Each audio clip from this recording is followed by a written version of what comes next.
Акыйкаттуу сот болгон жокпу? Болгон эмес мындай сот эч качан. Акыйкат бар акча алышкан, сотту дагы прокурор полный алышкан акчаны. 3 сот которулду.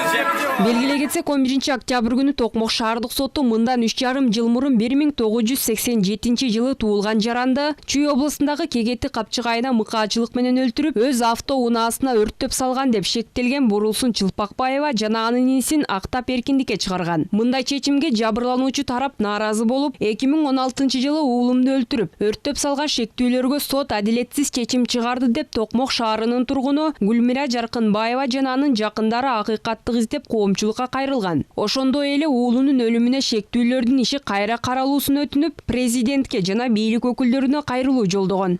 Неужели сот жабырлануучулардан жашына турган заман келди? Сот ушу өзүнүн ким жашынат? Эгерде туура эмес сөз айтса жашынат. Ким жашынат? Эгерде туура эмес иш кылса жашынат.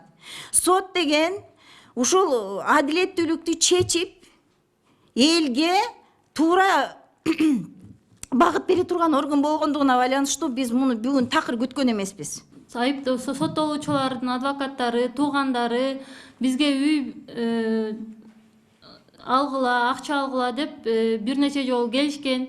Биз өлгөн ушинтип капкара кылып күйгүзүп койгон сөөгүтү кайсы бир тирүү жан ушу акчага сатат. Ал эми сот залынан акталып чыккан Бурулсун Чылпакбаеванын айтымында тууганы Тургунбек Бекиш уулу экөөнүн бул кылмышка тиешеси жок. Алар тергөөчүлөрдүн катачылыгынан улам 3,5 жыл абакта отурушкан. Азыркы учурда жабырлануучу тараптын өкүлдөрү өлтүрүп кетебиз деп коркутуп жаткандыгын айтат.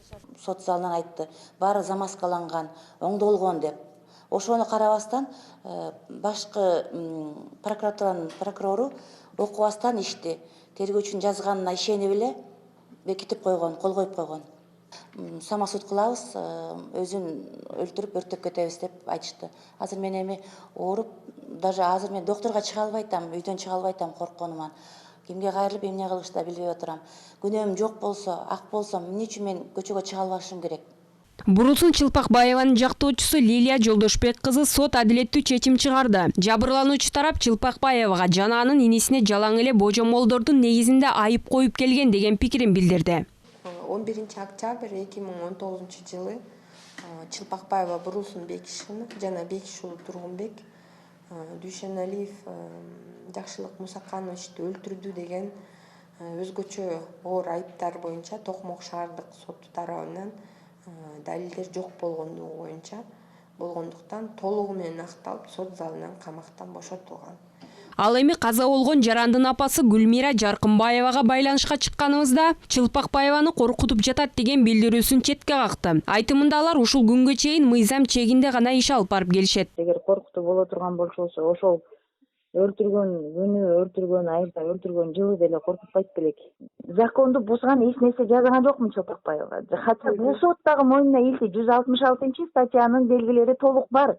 Бирок мөөнөт өткөндүгүнө байланыштуу жазадан кутулат деп айтты муну. Жабылып отуруп эле анан кийин булар акталып калып атышпайбы? Ошол мени күйгүзүп атпайбы? Учурда эки тарап тең акыйкат издеп өлкө башчы Сооронбай Жээнбековго кайрылуу жолдоп жаткан чагы. Чындык ким тарапта? Аны убакыт көрсөтөт.